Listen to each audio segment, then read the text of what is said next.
Bismillahirrahmanirrahim. Assalamualaikum warahmatullahi wabarakatuh. Ila hadil Mustafa Rasulullah sallallahu alaihi wasallam wa kafatil anbiya'i wal mursalin wal ulama'i was salihin wa ila arwah jami' ahlil qubur minal muslimin wal muslimat wal mu'minat syai'un lillahi lahum al-Fatihah.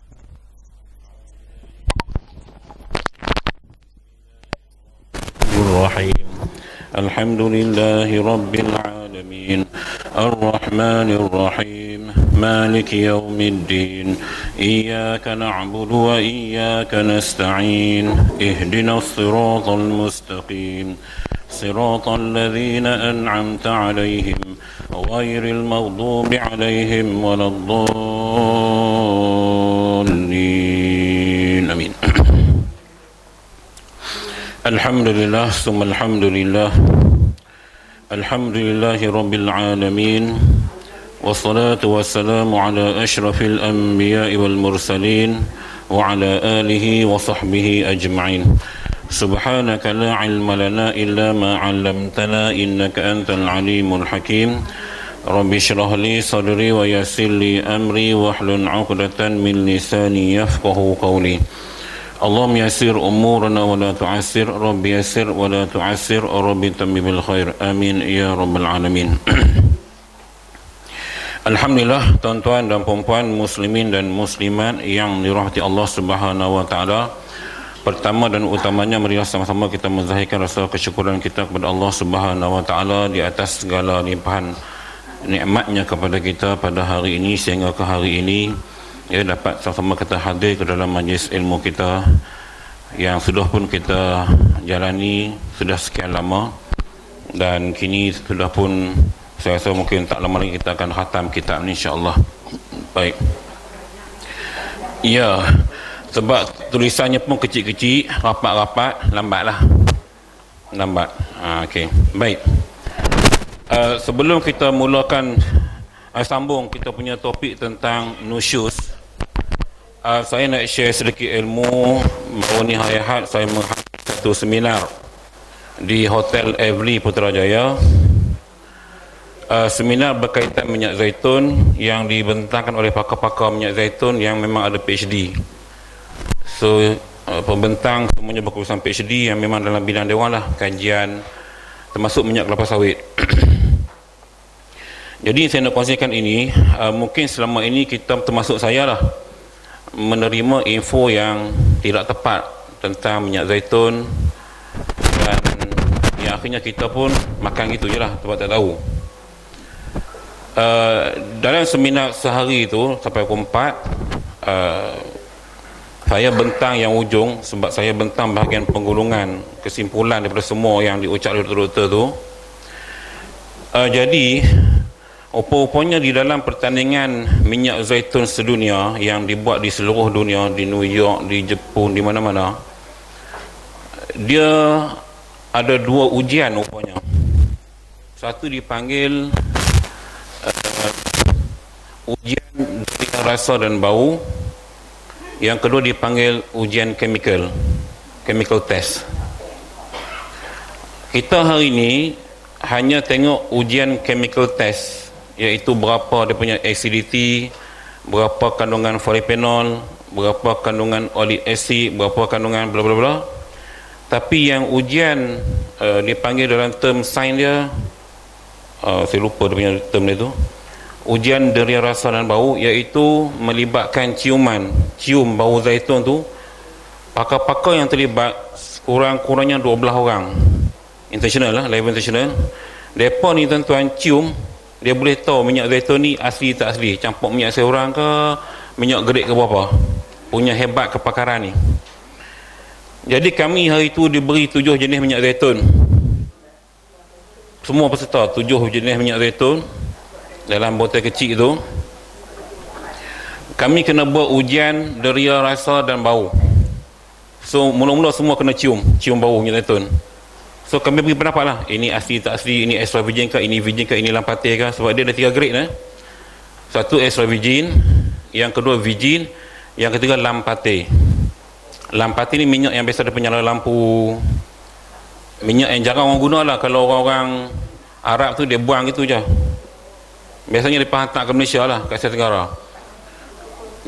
Daripada seminar tersebut tuan-tuan, rupanya Malaysia antara negara yang menerima minyak lampati tertinggi di Asia Tenggara. Yang kita makan, yang kita beli kedai Arab semua. Yang ada buang. Ini research tuan-tuan, ini bukan saya sembang saja, ada data. Pakar-pakar yang bagi. Mereka nak buang sana, sayang hantar main Malaysia. Ubah grade sikit, lalu kita pun belilah. Bila kita makan nak buat penyakit kulit lambat lega, kolesterol tambah tinggi, rupanya kita makan minyak, hak nyala api. Baik, itu satu. Yang kedua, bila kami dah rasa dah cium bau, semua ada yang tukar betul, ada yang tak betul, biasalah, benda baru kan. Saya walaupun lama tapi masih baru dalam bidang ni, masih belajar. Lepas tu kami kena minum 7 jenis minyak zaitun kami minum, sampai keluar saya sakit kepala tak hilang. Saya, bini saya, apa-apanya tuan-tuan, bila kita makan minyak zaitun hak pure ni, kalau kita sakit kepala, kolesterol kita tinggi rupanya. Itu petanda kolesterol dalam badan kita tinggi. Rupanya aku pun kolesterol tinggi juga. Memang tahu pun tinggi. Itu simptom dia. Kita akan sakit kepala. Dan sakit kepala tu berterusan sampai hari ini. Bayangkan 7 jenis tuan-tuan, bukan 1 jenis, 7 jenis. Hak dunia punya. Maka hak carai punya, hak yang level international. Baik. Jadinya nak tahu hak mana yang pure dan tak pure. Hak ni tuan-tuan kena mengaji. Saya nak beritahu ilmu hari ni. Sebab ni akademik punya part. Apa punya bila kita cium bau, kalau nak tahu extra virgin, dia punya bau tu memang bau buah. Bau buah, bau rumput, bau jambu batu, tu bau dia. Kalau bau tengik, bau masam semua, itu bukan extra virgin. Ini kalau kita tak tahu analisis test lah, chemical test, berdasarkan ujian bau saja. Dalam industri minyak zaitun, rupanya ada minyak zaitun yang lampati tadi, mereka tambah bahan chemical, menjadikan minyak tadi boleh naik taraf ke level extra virgin. Punya canggih teknologi. Tapi pakar semua boleh tahu. Masuk makmal, kalau makmal yang diiktiraf oleh International Olive Oil Council di Spain tu, Telo, makmal Telo, boleh google. Dia punya makmal punya hebat. Kalau kita nak buat test, satu pattern minyak zaitun kena bayar 5,000 US. Tu yang kami bayar lah. Mereka boleh test kandungan air banyak mana, minyak sayuran banyak mana, minyak lain lah, minyak kacang banyak mana yang dicampur bersama minyak zaitun. Sebab saya cakap benda ni bila kita buat seminar, sebab kenapa buat di Malaysia, kerana kita kena tipu banyak rakyat Malaysia ni. Dah lah PM tipu kita, harga barang tak turun-turun, minyak zaitun pun tipu kita. Asyik kena menipu je kita ni kan. Jadi kita kena bongkar lah benda yang betul. Jadi bila kita nak beli minyak zaitun lepas ni, tuan-tuan beli kat mana-mana pun, kalau melihat kepada ujian chemical test, yang tadi ujian dari rasa dan bau, saya nak ringkaskan daripada persidangan sehari suntuk tu kepada 10 minit, 15 minit ni. Bilangan acidity dalam minyak zaitun, dia mesti 0.8 ke bawah. Itu extra virgin. Lagi rendah acidity, lagi power. Lagi rendah acidity, lagi power. Kalau dapat 0.15, 0.2, terror, cukup bagus. Dan kalau nak buat masak, okey, ramai orang tahu minyak zaitun boleh masak, boleh. Kalau nak buat masak, kena ambil extra virgin yang 0.3 hingga 0.8 punya bacaan acidity. Biasa kalau minyak zaitun yang mahal ni, dia akan tulis acidity berapa kat botol tu. Kita nampak dia tulis nilai acidity. Baik, dia semakin rendah acidity bermaksud semakin banyak asid olik yang ada pada minyak zaitun, yang mana asid olik ni lah yang bantu lawan kanser, yang bantu lawan keradangan, yang bantu lawan penyakit kronik dalam badan kita. Itu asid olik. Dalam asid olik tu dia ada omega 3, omega 6, omega 9, vitamin K, vitamin E. punya pecahan. Dia buat data semua, naik pinau mata baca data tu.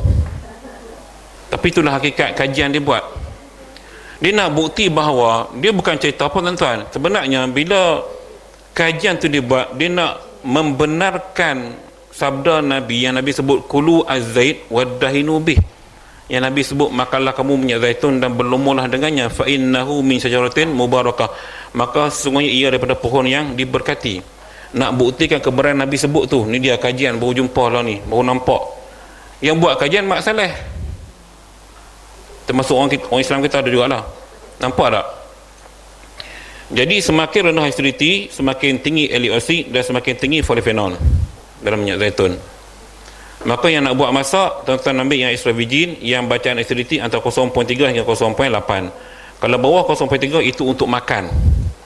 Untuk makan, untuk gaul dengan salad, itu cicah dengan roti.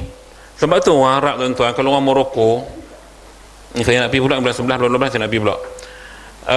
Depa cicah dengan roti, cicah makan waktu sarapan, cicah makan.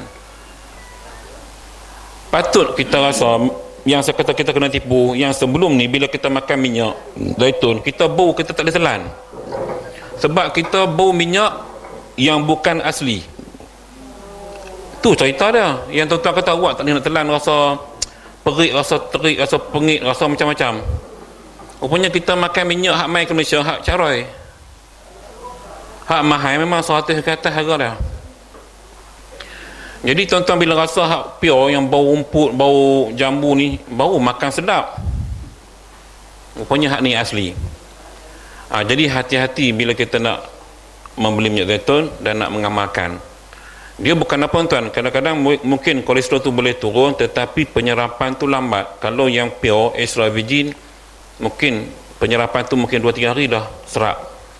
Tapi kalau yang bukan extra virgin mungkin seminggu, mungkin 2 minggu lambat. Jadi ambil yang extra virgin. Dan jangan tengok tulis extra virgin, tapi baca dia punya kandungan acidity. Kalau ada laporan makmal, dia dah letak barcode, kita scan akan keluar laporan makmal, dipanggil Certificate of Analysis, COA. Daripada makmal yang bertauliah, makmal yang diiktiraf oleh IOC, International Olive Oil Council. Jadi itu sedikit sebanyak dapatan daripada apa yang saya hadiri pada seminar tentang minyak zaitun baru ni di Every Putrajaya, dan akan dibuat lagi kot pada bulan 12 nanti. Okay, sebab benda tu banyak pengisian, banyak dia punya ni. Fadhal. Duduk. Ya. Jangan kata untuk masak dan cukup tu, yang tu tak guna extra virgin, tu guna yang biasa. Yang untuk buat salad dia extra virgin. Tu yang saya kata salah tu. Bila saya ikut seminar ni, dia yang extra virgin yang mampu bertahan lama dengan kepanasan sehingga mencapai tahap 200 darjah Celsius. Jadi kalau kita nak masak sakat sayur sekejap tu, even nak goreng lauk sekejap tu tak sampai 200 Celsius, boleh guna extra virgin. Jadi khasiat minyak tu tak hilang. Kalau kita minyak zaitun biasa yang pure olive oil, yang nama pure, P-U-R-E, itu dah low class. Boleh masak untuk orang ramai kenduri kendara, boleh dah. Tapi untuk kesihatan, extra virgin. Okay. Ada soalan, tanya sebab benda ni ilmu. Ya, tanya. Ya.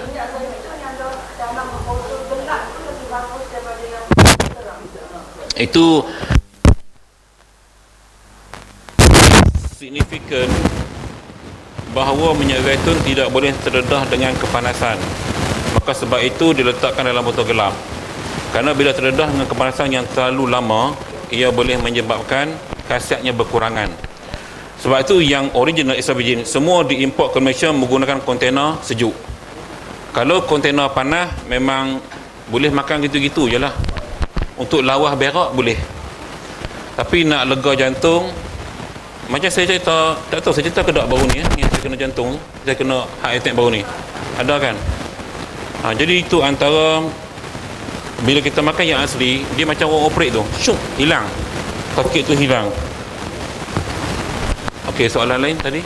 Bagi Allah. Cium bau.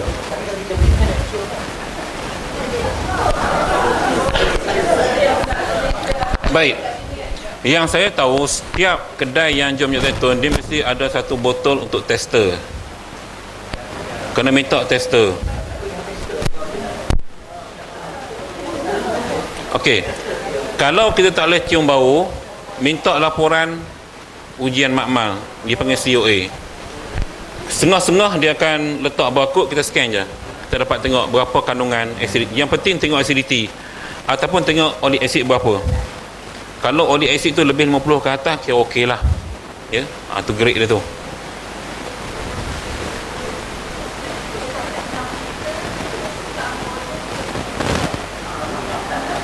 Itu sudut bisnes. Saya tak suka bercakap soal, sebab bila kita kata ilmu, sebab di Malaysia ini, saya beritahu, di Malaysia ini syarikat yang memasarkan minyak zaitun yang berstandard extra virgin, yang beza ialah acidity ya. Yang saya tahulah setakat ni Al-Ar Palestin, yang jenama Al-Ar. Okey. Yang kedua Adonis Tunisia. Yang ketiga Zuitina Malaysia, yang kami punya daripada Morocco. Yang keempat ada satu lagi syarikat daripada Morocco juga, saya lupa nama dia, tapi itu India punya, India Muslim punya. Yang lain tu macam Mahnas, Fas, semua minyak zaitun, tapi kualiti tu boleh dipertikaikan. Bahkan di Mahnas pun dia ada jual minyak zaitun yang Al-Ar punya, yang Palestin punya. Saya dah rasa Al-Ar dia agak oily, dia agak berminyak lah, dan acidity-nya yang terbaru 0.5, still dalam grade extra virgin. Kalau tuan-tuan rasa minyak zaitun, kalau rasa pahit, kelat, bagus. Rasa masam, rasa ni, itu tak bagus. Bukan buruk dah lah, tak bagus untuk kesihatan. Yang kami ada sijil semua, tak ada masalah. Saya cakap secara umum. Kalau tuan-tuan nak yang terbaik di Malaysia, sebab saya terbuka, saya tak recommend saya punya, keluaran Adonis, iaitu jenama Cukai atau jenama Koroniki daripada Tunisia. Ini paling baik di Malaysia. Domain Adonis syarikat dia, Domain Adonis. Nama brand besar Domain Adonis, tapi nama botol tu Cukai. Dia ada 3 jenis. Kalau Early Harvest Cukai dengan Koroniki. Yang ketiga saya lupa nama dia, iaitu Late Harvest. Dan dia ada 2 extra virgin, satu Early Harvest, satu Late Harvest. Satu buah putih, satu lagi buah masak. Yang bagus untuk kesihatan buah putih. Buah masak ni untuk golongan marahain lah. Itu ya, tak ada masalah. Kalau kita nak makan yang label tu lah, ikutlah tuan-tuan punya level kemampuan, sebab yang harga saya sebut tadi semua 100 ke atas. Kalau duit pencen banyak, silakan untuk kesihatan. Duit pencen sikit, cukup-cukup makan, ambil yang biasa-biasa. Okey, baik. Sebab tu kalau kata pengalaman diri sendiri, saya dah makan Olive 30, saya dah makan banyak minyak zaitun, saya dah cuba. Dan yang saya makan nampak macam orang operate yang saya cerita minggu lepas tu, yang jenama Adonis ni. Dan makan 2 sedu clear macam orang operate tu, lancar, pembuluh darah kita clear. Kalau saya makan Zuitina tu mungkin 2 hari berasa, kalau jenama lain mungkin seminggu, tapi kalau yang ni on the spot, terus immediate, rasa lapang terus, kalau kena heart attack lah. Baik, ada soalan lain? Faham Nana? Kan ada lagi? Clear nah? Baik. Ya, ya.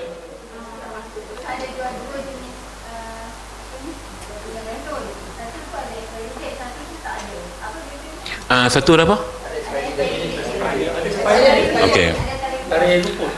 Dalam kajian yang terkini, minyak zaitun yang selepas 18 bulan dikilangkan, dibotolkan, 18 bulan dibotolkan, sudah dikira kurang kualiti. Dia tak kata tak baik. So kalau nak ambil dalam tempoh 18 bulan dibotolkan. Sebab dia pemrosesan dia, tuan-tuan, ada yang syarikat tu dia beli dengan petani luar, petani luar petik-petik buah pergi hantar. Macam padi kita lah, petani pergi hantar. Tapi ada yang baik punya, kilang dalam ladang, dipanggil single estate. Okay, single estate. So itu bagus sebab semua dalam ladang dia buat. Dan minyak zaitun diproses bawah 12 jam. Kalau kita jumpa minyak zaitun yang diproses paling cepat, itu paling bagus. Kutik-kutik terus perah. Kalau nak jumpa yang tu, sebab tu budaya orang Arab tuan-tuan, kalau di Morocco, mereka bila lepas tuai, mereka akan hadiah dekat kawan-kawan. Ni minyak zaitun bagi mereka sebut yang terbaik lah, sebab baru perah. Mereka akan bagi hadiah, buat hadiah kat adik-beradik apa semua untuk makan yang fresh, yang baru perah. Sebab yang baru perah bila kita makan dia macam jus, macam kita makan jus limau tu lah. Cuma bila masuk dalam tangki baru jadi minyak. Dia lagu tu. Cuma buah zaitun saja tak boleh makan, dia pahit. Hanya minyak zaitun ni satu buah yang kebalnya, dia tak boleh buat cuka, tu je. Powernya tu tak boleh buat cuka. Buah lain semua boleh buat cuka. Memang Tuhan dah tak izin untuk buat cuka. Kurma cuka boleh, delima boleh buat cuka, buah-buah lain semua boleh buat cuka. Zaitun tak boleh, hanya boleh buat jeruk.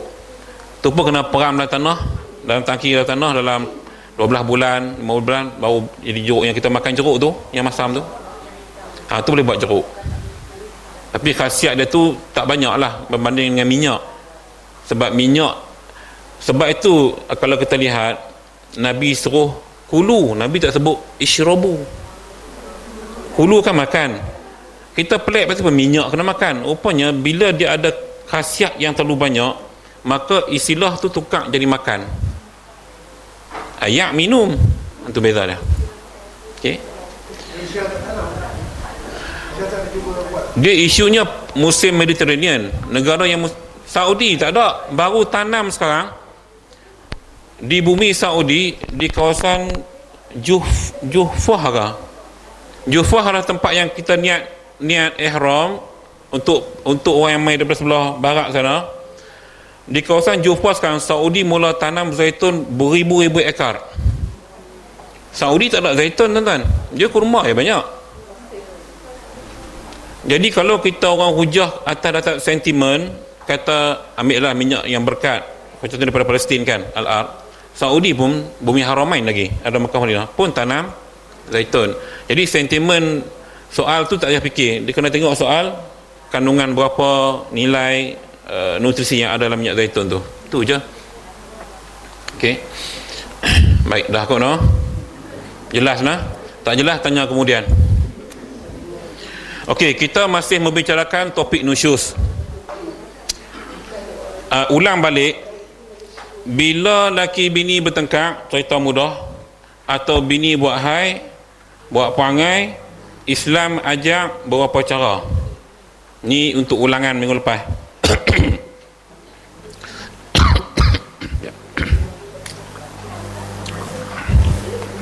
Bismillah. Baik. Islam ajak suami tadi kalau bini buat perangai, buat hal, backing, kerah kepala, maka Islam suruh suami tegur bini dulu, nasihat elok-elok kan. Tak makan saman, kerah kepala juga, tinggal tempat tidur. Tak jadi apa juga, duk backing situ, kerah kepala. Maka Islam bagi kebenaran kepada suami untuk pukul isteri sekadarnya lah. Tak jalan juga tuan-tuan, ni minggu ni punya tajuk, apakah solusi terakhir? Kalau tak jalan juga, muka surat 160, baris kedua daripada atas, 160. Baik. Atau mendakwa, situ nah, nampak nah, dua baris atas. Atau mendakwa tu nah, atau mendakwa oleh tiap-tiap seorang daripada keduanya. Keduanya siapa? Keduanya laki dan bini itulah. Salah seorang daripadanya mendakwa akan melampaui had taulannya. Jadi salah seorang laki bini dia dakwa bahawa partner dia ni telah over overacting, over perangai, over belakang lah, melampaui ni. Dari sudut tingkah laku, bukan over makan tak. Tingkah laku, perangai melampau-lampau sangat. Tegah oleh qadi akan yang zalim daripada keduanya dengan khabar orang yang kepercayaan yang mengetahui dengan hal keduanya. Qadi ni punya pening kepala, last qadi kata dia kena cari satu orang yang boleh laki bini ni percaya dengan orang ni untuk hampir cakap dengan mereka settle sat. Itu maksud ayat ni. Jadi qadi ni bawa kes ke mahkamah. Qadi nak tanya banyak sebab ni hal rumah tangga. Tekan nak cerita apa. Jadi qadi kata lagu ni dia akan cari seorang, mungkin pak menakan dia ke, belah laki dengan belah bini. Hang selotok dengan mereka sat tanya pasal apa mereka diorang duk keli sangat ni. Cerai tak mau duduk keli apa. Kerja keli hari. Ke sebab mereka dua-dua lawyer. Tengkak mahkamah sampai ke rumah duk tengkak. Kes tak ada dah, pesalah semua tak ada dah. Atau bagaimana? Kan? Itu maksud ayat ni. Qadi nak berhenti zalim tu dia kena cari khabar, cerita orang yang kepercayaan. Mana orang yang qadi tu percaya, yang mengetahui dengan hal keduanya, kedua lelaki bini tadi yang tahu. Maka jika sangat bersalah-salahan dan berseteruan antara keduanya, maka wajib disuruh oleh qadi bagi tiap-tiap daripada keduanya akan hakim dengan redha keduanya. Hakim sini macam wakil lah. Jadi qadi tadi nak selesaikan cari wakil daripada suami, wakil daripada isteri. Yang wakil ni dalam kitab disebut hakim. Kahmi itu bukan hukum, hakim. Hakim dan hukum, dua-dua bermaksud wakil. Yang mana dua-dua wakil ni akan berbincang, sembang pasal anak, mungkin biasanya bapak saudara lah anak menakan lah, bapak saudara, bapak menakan. Pasal apa anak menakan kita ni duk keli sangat, cari solusi. Cuba kita selesaikan cara baik, boleh tak boleh? Tu sebab qadi akan minta lagu tu dulu. Okey. Jadi bapak saudara ni ataupun ayah ke wali ke siapa ke akan bincang. So di sini tuan-tuan, peranan kita, saya nak beritahu lah, bila sesuatu hal berlaku pada anak menantu kita, jangan kita katakan biar pergi kat depan rumah tangga depan, tak boleh. Sampai satu tahap kita kena terlibat juga. Tapi bukan jadi di paku cucuk apa orang kata apa? Batu api. Tapi bagi jadi hakim, selesaikan. Sebab bila kita mengadu kepada mahkamah, sekarang ni mahkamah bila bicara kalau kena hak popular, wartawan mai penuh. Wartawan tu pula kadang tulis cerita betul-betul, kadang dia butak belit, dia pelagar kan, macam isu Syamsul Yusof tu lah dengan apa nama bini dia tu, Siti Sarah. Lepas tu yang Syamsul tu nikah lain kan, lepas tu dia tak mau cerai kalau ke mana tu, saya pun tak faham. Tapi cerita tu wartawan punya putak ramai ratusan view. Kalau TikTok, kalau Insta pun ramai duk tengok. Dia nak dapat follower je, nak dapat like, boleh duit ke dia? Kes tak selesai juga. Jadi kita pun tak tahu apa status mereka punya hal sekarang ni. Maknanya bila tak ada wakil, selesaikan. Bila bercara terus, jadi wartawan akan tulis macam-macam. Temu ramah hari ni dia kata macam ni, temu ramah hari ni dia kata macam ni. Keluar habis keaiban. Ini kita tak mau. Keluar habis keaiban suami, keluar habis keaiban isteri. Habis keluar panau dah berapa, cerita habis. Bulu hidung panjang tak nak cabut, tarik telinga tak nak korek. Jadi keluar habis keaiban. Depan wartawan, sepatutnya benda tu depan hakim. Nampak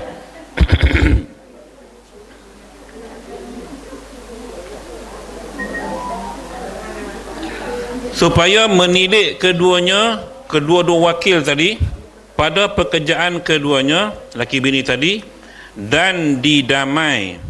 Okey, dan didamai dua hukum atau dua hakim tadi, wakil tadi, antara keduanya atau dicerai keduanya jika sukaran mendamaikan dia.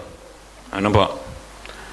Jadi bila dah sembang bincang wakil dengan wakil ni, tak nampak gaya lah mereka ni kata lah ni paksa cerai lah, senang pisah lah, ya, dah tak ada solusi sangat, cerai itu lebih baik. Fa imsakum bima'rufin au tasrihun bi ihsan. Quran dah sebut nak pegang dah tak boleh apa semua, lepas bagi elok, ya, berlaku perceraian. Baik. Dan dua hukum itu, wakil tadi, dua wakil itu bagi keduanya, maka berwakil suami akan hukumnya atau hakimnya, wakil dia itu dengan talak semata-mata atau tebus talak. Baik, dua situasi. Dalam nak mencari solusi berkelahi laki bini tadi, yang wakil yang bincang ni, lah ni lagu mana? Kita minta mereka bercerai, laki kata aku tak mau cerai, bini kata tak apa, abang cerai tapi saya bagi duit, tebus talak, khuluk, tajuk lepas ni. Bini kata tak apa, dah ni duit mahar abang hari tu, mahar 5,000, yah bagi balik ke abang ceraikan yah. Ni tajuk tebus talak nah. Maka laki dia kata okey, kalau begitu aku setuju. Lalu dia sebut lafaz akan berubah lah, aku ceraikan engkau dengan duit ataupun dengan bayaran RM5,000 kepada aku. Bila dia bayarnya terus jatuh talak. Dia lagu tu tebus talak, tajuk lepas ni. Okey, jadi dua kaedah cerai tadi lah. Kalau kata lelaki tak mau juga, bini boleh buat keputusan. Sebab dalam hal perceraian ni tuan-tuan, walaupun kuasa sebut talak tu lelaki, tapi kuasa untuk tutup cerai tu banyak pada bini. Fasah bini, khuluk bini, zihar, itu semua ubat tu suami lah. Tapi banyak kalau dalam kitab fiqh, isteri ada kuasa. So jangan kata bini tak ada kuasa lah, ada kuasa tuntut cerai. Kalau dah tak sefahaman, boleh. Dan berwakil isteri akan hukumnya dengan memberi penebus talak dan menerima talak dan dicerai oleh dua hukum atau hakim tadi antara kedua-duanya jika melihat keduanya akan bercerai itu yang sebenarnya. Maka kalaulah perceraian itu lebih baik, cerailah, nak buat ke mana, dah tak ada jodoh. Sebab itu kita melihat bahawa ajal maut jodoh ni semua kan kerja Tuhan. Walaupun kita duk berdoa pergi ke nuri tu, semoga berbahagiakan anak cucu, tu zaman dulu. Lepas tu tukar, semoga berbahagianya ke jannah. Orang doa sampai tu. Sebab bila anak cucu, dia mula cerai lah tu. Yang kes kita duk sembang, Haji Jamuddin cerita, kan perceraian banyak golongan warga emas. Menikah pun ada juga, sahabat kita baru ni ada juga menikah. Yang bercerai pun banyak. Kan? Jadi maknanya, tu kes doa sampai anak cucu lah tu. Sampai anak cucu, lepas tu habis. Sebab tu lah kena tukar, pi ucap, pi kenuri ucap, jangan ucap dekat wali tu, ni pi tahniah semoga bayangkan anak cucu ingat ke jannah, yang kahwin anak dia. Kita silap banyak hari ni. Kita nak ucap begitu bila jumpa pasangan tu, bila dia main salam kita, ucap semoga Allah memberkati perkahwinan anda berdua dan semoga berbahagia hingga ke jannah. Dah, tu sunnahnya begitu. Ni kita ucap tu, okey. Sebab dia nak jumpa ramai lagi kan. Mungkin dia pun salam kenal tak kenal, itulah. Cuma jangan tuan-tuan salah ucap pula dekat tuan rumah, tak ada pasal kan tu. Kan bini di rumah dengar pula, abang dah dua kan dia ucap ni. Payah cerita. Baik, Kitabul Khulu', tajuk baru, Kitabul Khulu', Al-Khulu'i. Ini kitab pada menyatakan Al-Khulu', iaitu tebus talak. Saya bagi gambaran dulu supaya tuan-tuan nampak.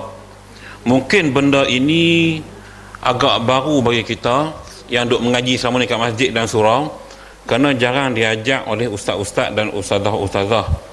Sebab biasa kuliah-kuliah kita banyak kepada kerohanian, kan, tingkatkan keimanan, ketakwaan. Bab macam ni hanya dalam kelas-kelas ataupun kursus-kursus perkahwinan. Okey, bila kita bercerita tentang khuluk atau dalam bahasa dia tebus talak, bahasa kita sebutlah tebus talak, dia sebenarnya memang ada syariat, ada dalil, ada kisah dia. Satu ketika isteri seorang sahabat Nabi, saya lupa nama dia, Sabit bin apa tah, dia pergi jumpa Nabi, dia mengadu, "Ya Rasulullah, aku ni tak berkenan dengan lelaki aku." Dia ceritalah, "Jadi daripada aku tanggung dosa, buat maksiat, aku ingin minta cerai." Dia jumpa Nabi. Lalu Nabi kata, Nabi panggil dia punya husband, mai. Dia tanya bini dia, "Hang ada tak kebun yang laki hang hadiah kat hang sebagai mahar masa hampa kahwin hari tu?" Ini bahasa Kedah lah. Sebab saya nak buat bahasa surat payah, lagi teks Arab lagi payah. Jadi kata isteri dia kata, "Ya ada. Boleh tak kau kembalikan kebun ni kepada laki suami?" Dan suami lepaskan. Lepas tu laki dia kata, "Tak apa kalau macam tu." Baru jatuh talak. Maksudnya dia bagi je kebun tu pada suami dia, automatik talak tu jatuh. Ni dia panggil tebus talak. Bayaran oleh isteri kepada pihak suami dengan bayaran tertentu untuk menceraikan dia. Jadi dalam hal ini maksudnya isteri boleh minta cerai dengan suami dengan sebab-sebab tertentu. Dia beza dengan fasah, tuan-tuan. Kalau fasah ni cerai dengan sebab keilatan yang ada pada suami tadi, isteri tutup cerai. Macam dengan lemah, mati pucuk, ada sofa, kita dah mengaji bab ni kan. Jadi maknanya yang tu fasah, hakim akan batalkan perkahwinan. Yang ni tak ada sebab ilat apa-apa, hanya kerana mungkin isteri dah tak sehaluan dengan suami, atau suami dia tak semayang ke, isteri dah stres, duk cakap tak mau juga, main judi bagai semua, lalu minta cerai, tak nak cerai, maka isteri bagi offer. Macam kes kat Kota Baru yang kawan saya kendalikan, geng-geng UAE saya ramai yang lawyer, ada kes tu laki dapat 15,000, ada satu tu 5,500. Ni semua kes-kes khuluk lah. Ni bicara-bicara, setuju bayar, bila bayar je terus jatuh talak. Ya, talak. Dan yang agak uniknya kalau khuluk ni, tuan-tuan, dia punya iddah tak ada. Dia kalau nak nikah mula kena akad balik. Dia macam talak bain, dia panggil bain sughra. Kalau bain kubra, cerai talak 3, hang kena nikah lain, hang kena nikah dengan orang lain, akad nikah baru, orang tu cerai, baru hang nikah pula dengan bini hang. Tapi kalau hak khuluk ni, hang boleh menikah balik, katalah menyesai apa bagai semua, tapi dia tidak ada edah apa, kata cerai, hang nak menikah, kata esok nak menikah balik, kena akad nikah baru. Orang tak boleh nak rujuk, tak boleh, dia tak ada istilah rujuk kalau kes khuluk. Ni nampak nah. Itu dia punya perbezaan dia. Kalau talak biasa rojai, dia ada tempoh edah. Cuma dalam kes khuluk tak ada, dia lebih kurang sekali bersuci, sebulan je. Lepas tu perempuan tadi terpulang lah, dia nak kahwin orang lain ke apa benda ke, terpulang. Ni kes khuluk, sebab bini bayar. Jumlah bayaran tu, tuan-tuan, kalau ikut kitab, biasanya ikut mahar yang dia terima waktu dia menikah dulu. Tu bagi balik duit. Sebab tu bila kita sembang bab mahar itu, yang menjadi halalnya hubungan tadi, duit mahar tadi. Bila dia pulangkan balik, dah tak halal lah, ya? Kira bercerai lah. Ni dia panggil khuluk. Okay. Cuma hari ni ramai orang perempuan tak tahu bab ni. Dia dah buat kes mahkamah, bawa kes fasah. Ya. Mahar tu yang duit mas kahwin tu yang kahwin tu. Duit mas kahwin. Mas kahwin lah, bukan yang Bila juru nikah sebut, ingat bila walaupun sebutan itu sunat sahaja, dengan jumlah mas kahwinnya berapa, itulah nilai yang dikira untuk dibayar balik kepada suami kalau dia nak buat tebus talak. Tapi perbincangan lah, nak lebih tak apa, nak kurang tak apa, tapi perbincangan. Ataupun ikut mahar misil, ikut mas kahwin yang adik-beradik dia hak lain. Sebab tu nak jaga, macam Kelantan dia letak mahal, sebab dia nak jaga perempuan tadi, in case berlaku apa-apa. Jadi duit tu dapat bantu isi tadi. Tapi kalau kes cerai ni, maknanya isi tu kena bagi balik duit tu. Kalau nak tebus talak lah, kalau tak nak talak biasa. Sebab kadang-kadang suami ni jahat juga. Dia nak duit, dia buat kes tu, aku tak mau cerai, kali hang bayar kat aku. Ada kes macam ni. Jadi tuntutan bayaran tu bergantung kepada perbincangan. Tapi kalau ikut kitab, apa yang dibayar waktu suami kahwin, itulah dibayar balik. Tapi kalau suami nak double, dulu tak boleh, harga murah lah, harga mahal, aku nak lebih. Kalau bini setuju tak apa. Saya rasa ada kes artis kan, Datuk mana kita dulu ada pembayaran, dia bayar, cerai. Ada. Itu dipanggil tebus talak. Baik. Alasan juga kalau dia minta kerana dia nak kahwin dengan orang lain. Itu hak isteri, boleh. Hak dia. Atau dia dah fed up dengan suami Yes. dia ada boyfriend lain. Dia minta cerai. Kalau suami tak mau cerai dan dia buat tebus talak, suami setuju, okey, tak ada masalah. Boleh je. Tu saya katakan sebenarnya tuan-tuan, memanglah cerai itu benda tak elok, benda yang dibenci, tapi itu solusi yang Islam bagi kepada wanita kalau dia tak boleh nak teruskan hubungan perkahwinan. Walaupun hukum cerai tadi kan ada banyak, haram, wajib, sunat, makruh, tapi bila ada Nabi sebut haram untuk cerai, tapi kalau ada sebab, tak ada masalah. Haram tu kalau laki tu baik, tunai tanggungjawab, tunai nafkah, kira kita kata sempurna semualah, memang haram minta cerai dengan laki macam ni. Tapi kalau lelaki banyak liat, kaki pukul, gangster, kaki minum arak semua, memang kena minta cerai. Tegak tak boleh, apa tak boleh. Jadi yang cerai tadilah, perempuan sekarang banyak buat kes fasah. Faham saya? Dia tak buat kes tebus talak. Bila buat kes fasah, naik mahkamah, hakim putuskan, ada bukti penderaan sebagainya, hakim batalkan perkahwinan pun boleh. Tapi saya nampaklah, kalau perempuan berkejaya, why not dia guna cara diplomasi. Abang tak apa abang, kita pisah macam ni, tak apa, saya bayar kat abang nak berapa ribu. Mungkin bini dah kerja gaji tinggi, jadi abang lepaskan. Kalau dia setuju je, bayar, jadi jatuh. Tapi ada sirah lah, mana lelaki dia akan sebut, aku ceraikan engkau dengan bayaran RM2,000 kepada aku, selesai. Dia bayarnya jatuh talak. Saksi tidak perlu, dua-dua orang setuju pun okey dah, tapi kena ada hakim ataupun wakil mak bapak, sebab kena ada orang dengar juga. Ya itu cerai biasa. Apabila lafaz cerai, dia ada lafaz soreh, ada lafaz kinayah. Ini tajuk yang dah lepas lah, kan belum kita tak pasti. Jadi lafaz soreh, lafaz nyata ada perkataan cerai. Kalau lafaz kinayah, dia mungkin sebut aku lepaskan engkau. Itu lafaz kinayah. Dia tak digunakan bahasa yang sebaliknya lah. Jadi bila dia tak sebut benda tu, mungkin sama ada jadi cerai biasa atau cerai fasah. Cerai fasah suami tak sebut, tapi hakim yang sebut. Mahkamah dengan ini membatalkan perkahwinan antara Mamat dengan Minah. Cerai. Yang tebus talak ni laki sebut cerai, tapi dengan bayaran. Kalau cerai biasa, dia cuma kata cerai biasa saja, dia sebutlah talak satu. Kalau tak sebut pun dikira talak satu. Malaikat kalau dia sebut talak tiga, macam kita sebut baru ni kan, isu pilihan raya tu, yang cerai talak tiga tu, itu hak jadi bengong. Boleh dia buat lafaz, itu taklik ya. Itu taklik maknanya dia letak syarat. Jangan duk main buat lawak-lawak benda aku ni.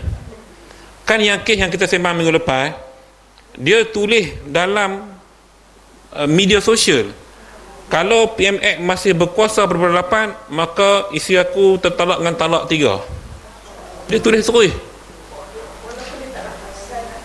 Dia tak kira hang tulis tu yang benda tak boleh buat lakon. Lafaz dah tu. Dia panggil lafaz taklid.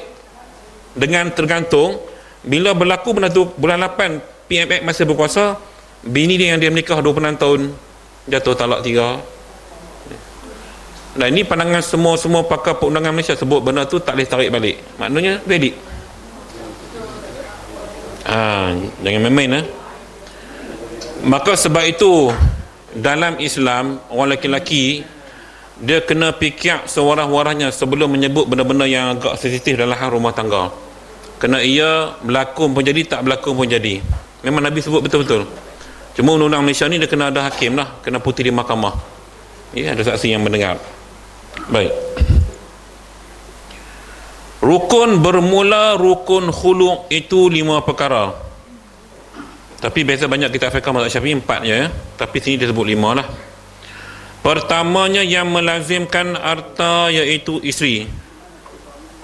Jadi rukun pertama mesti isteri. Sebab dia yang tuntut. Ya, dia yang tuntut cerai ni. Okey. Baik. Yang kedua bid'un bagi isteri. Keinginan, kemahuan isteri tadi untuk menuntut perpisahan. Okey, kalau kita kata punca isteri nak minta cerai. Yang ketiga iwad daripada isteri, bayaran daripada isteri iaitu harta. Ya, harta. Maknanya bayaran tertentu oleh isteri kepada suami. Yang saya cerita tadi, mahar yang dia bagi, suami bagi tu dipulangkan balik. Okey, kalau duit lah. Kalau benda lain lah, terpulang pada perbincangan kedua-dua pihak. Keempat sirah, lafaz. Lafaz yang dia kata aku ceraikan engkau itu dengan bayaran sekian tu. Ya, dia ada lafaznya atau sirah kita panggil. Dan yang kelimanya suami. Jadi ada 5 lah. Tapi banyak kita fiqh tu 4 ya. Suami, isteri, bayaran, sirah. Tu je yang umum. Baik. Dan disyaratkan pada suami. Ni syarat suami pula. Tadi dia cerita secara umum, sekarang suami macam mana yang boleh dituntut khulu' ini. Dia kata suami itu yang sah talaknya. Suami dia lah, bukan suami orang lain. Itu maksudnya.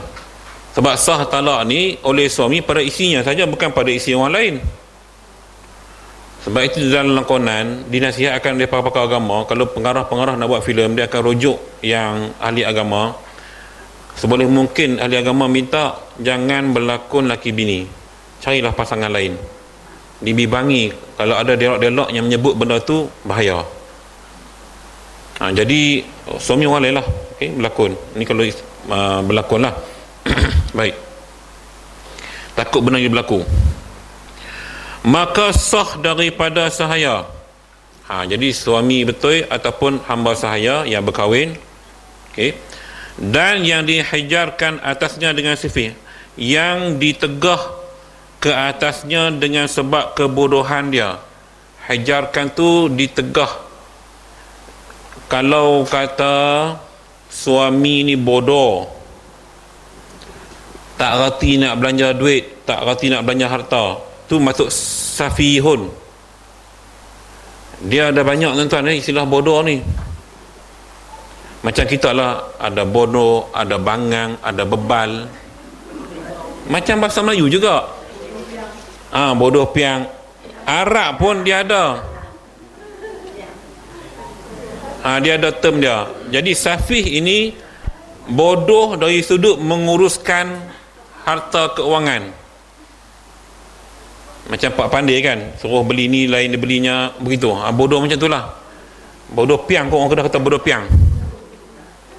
Tu maksudnya. Dan wajib diberikan tebus talak kepada penghulu sahaya. Jadi dia kata untuk kes sahaya dengan suami yang bini tuntut cerai sebab suami ni bodoh, maka kuasa tu kena pergi kepada penghulu. Kalau sahaya, penghulu saya lah, agar benda tu menjadi sah. Bila isi sahaya tadi tuntut tebus talak dengan suami yang sahaya, atau isteri biasa tebus talak dengan suami yang bodoh tadi. Nasib dia lah tuan-tuan, nikah dapat laki bodoh, nak buat ke mana? Ada, sebab kadang-kadang saya pernah, ni kes-kes yang terpencil, tapi saya pernah lalui dan pernah lihat.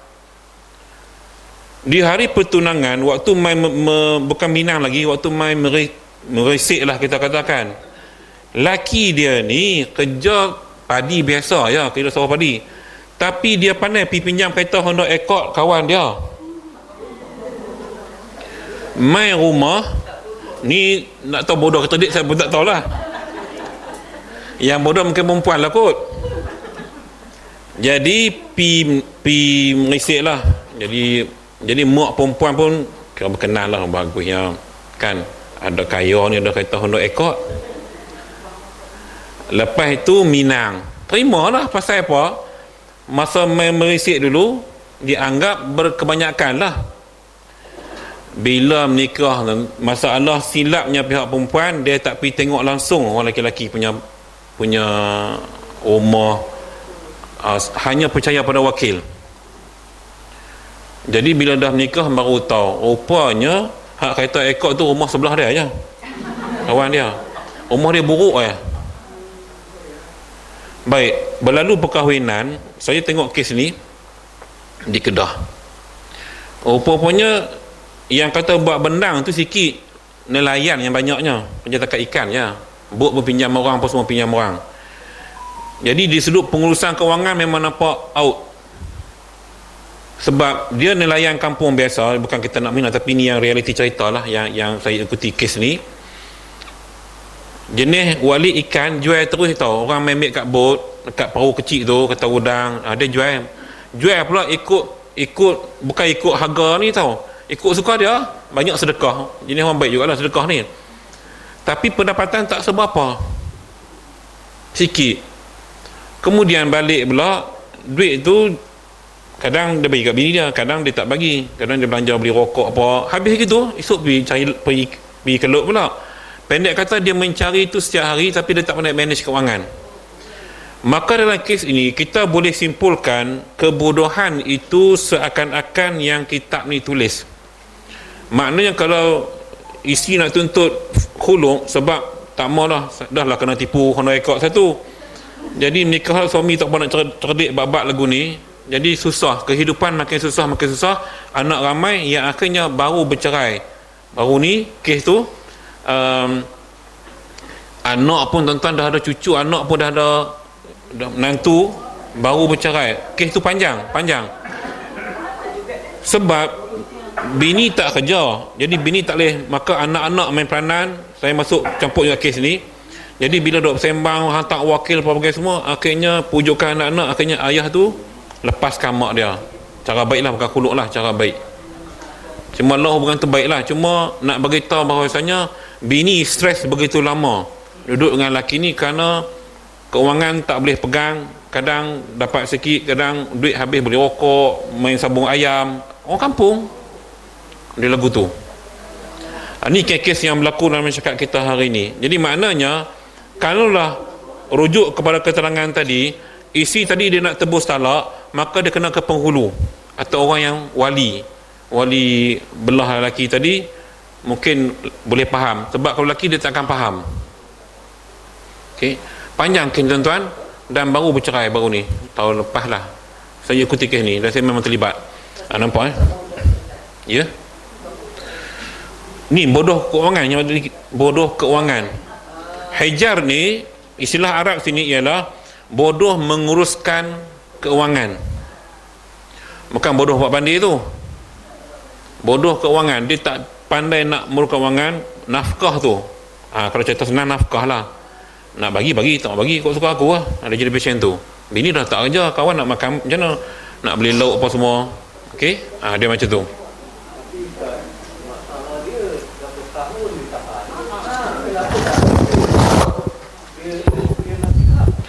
Untuk kes ni, apabila suami tadi mula main kayu tiga dengan orang Indon,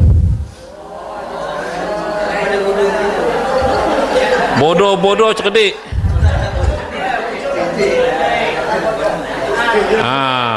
dia bodoh-bodoh cerdik.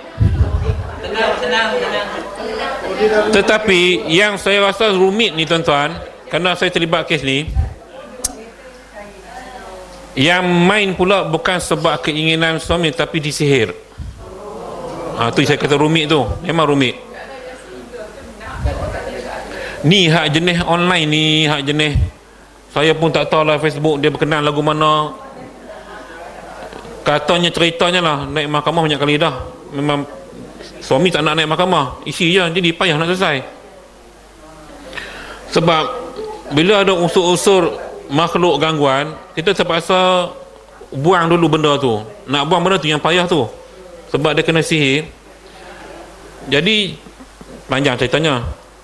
Saya tak tahu macam mana suami ni duk rajin tengok Facebook, dia boleh berkenan dengan rakan Facebook tu yang dia tak tahu siapa, hanya gambar model mana letak situ. Bila berkenan duk sembang-sembang, chatting-chatting, nombor telefon, kalau dia minta duit dia bagi, minta duit rupanya dia kena pukau. Tu kata bodoh tu. Tu saya kata kes ni paling rumit yang saya tengok dan saya terlibat sendiri di Kedah sana, baru selesai. Alhamdulillah, isinya bahagia sekarang.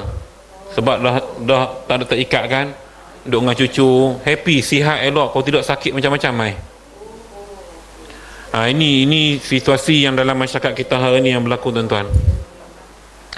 Jadi kita duduk di sini Putra Perdana dalam kelas KWI tak pernah terlibat, tak pernah rasa apa yang masyarakat luar sana rasa yang ni, sebab kita semua pencen bergaji. Yang ni cerita hak tak ada duit noh, hak kerja harian. Jadi kita bersyukur banyak-banyak kita nah.